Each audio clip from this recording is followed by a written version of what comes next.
हमारे मुल्क में जजों के बेटे बेटियां वकील बनकर कुछ ऐसी वकालत चमकाते हैं कि सबके 14 तवक रोशन हो जाते हैं। जज की तनख्वाह से 3 गुना आमदन कमाने वाले जजों के वकील बच्चों के पास कौन सी गीदड़ सिंगी है कि जो मुल्क के तूलो अर्ज में मौजूद दीगर हज़ारों काबिल और तजर्बाकार वकीलों के पास नहीं। मतलब ये हुआ कि लोग जज के बेटे या बेटी को वकील नहीं कर रहे होते, बल्कि दूसरे अल्फाज में सीधा जज कर रहे होते हैं।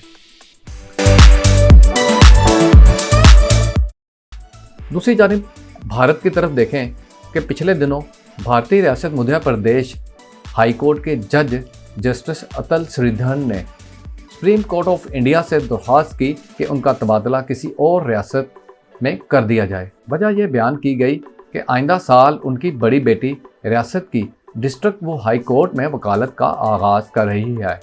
उनका बतौर जज इस रियासत में रहना मफादात का टकराव होगा।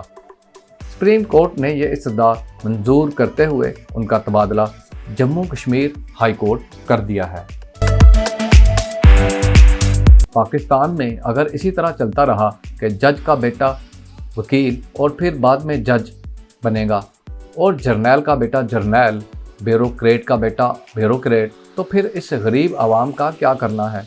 सब पढ़े लिखे लोगों को एक ट्रेन में लादें, कराची पहुंचाएं और सबको समंदर में धक्का दे दें। क्यों इन लोगों की ज़िंदगियों के कीमती साल तालीम हासिल करने के लिए लगवाए जाते हैं और बाद में आला तालीम हासिल करने के बाद मुलाजमत होती है तो 50,000 की नौकरी। या फिर सुनते हैं कि फ़लाँ महकमे में क्लर्क ने MBA कर रखा है, फ़लाँ असिस्टेंट PhD का इम्तहान पास कर गया है और फ़लाँ पुलिस एहलकार या सब इंस्पेक्टर MPhil के इम्तहान के लिए गया हुआ है। लेकिन इन सब की किस्मत में वही नौकरी लिखी होती है और MBA क्लर्क हेड क्लर्क बनकर रिटायर हो जाएगा।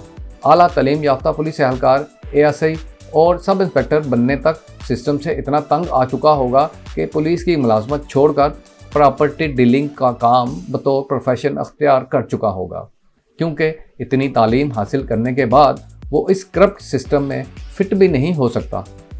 लेकिन ब्यूरोक्रेट्स के बच्चे BA पास करके सीधे CSS का इम्तहान देकर इंतज़ामी ओहदों पर और चंद सालों में असिस्टेंट कमिश्नर और फिर डिप्टी कमिश्नर और फिर चल सो चल। गरीब का बच्चा बच्ची अगर CSS के इम्तहान की कोशिश कर भी ले तो जितने मर्जी नंबर लेकर पास हो जाए, इंटरव्यू के नंबरों और शराइत का कुछ ऐसा गोरख धंधा है कि वो आगे बढ़ ही नहीं सकता और इतनी एड़ियाँ रगड़वाई जाती हैं कि वो बेचारे चंद सालों में तौबा करके किसी तालीमी इदारे में पढ़ा रहे होते हैं।